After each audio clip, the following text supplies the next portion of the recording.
We know from research done in a variety of contexts that climate change is increasing rates of depression and anxiety in certain populations. Evacuations from disasters can lead to post-traumatic stress disorder and anxiety.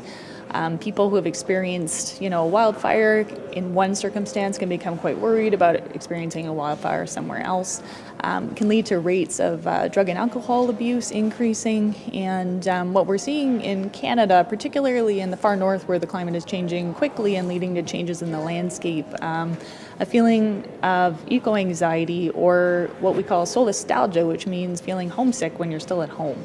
We looked at studies that have been done in Canada. So Ashley Consulo is a real leader in this field, and she's been looking at the impacts of the changing landscape in northern Labrador for many years, working with the Indigenous community in Rigolet. And so what she has found is that because we know that our Arctic regions are changing faster than other parts of Canada, part of my patient population is up in the Mackenzie River Delta, and that part of the world is actually 3 degrees Celsius warmer than it was in the 1950s. So that's an enormous change over the course of a human lifetime. And so because it's such a water-rich area, that means that what we're seeing is the difference between ice and water in many times of the year.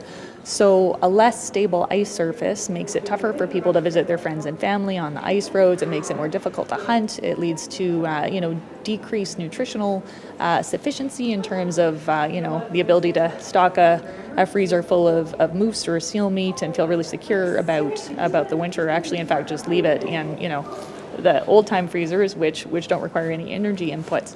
So that all of that leads to feelings of more insecurity and also worry about what is going to happen in the future, because forecasts are for continued climate change. So if these are the impacts we're seeing now, what are we going to see in the future? And people certainly are starting to think about potential impacts to their children and their ways of life.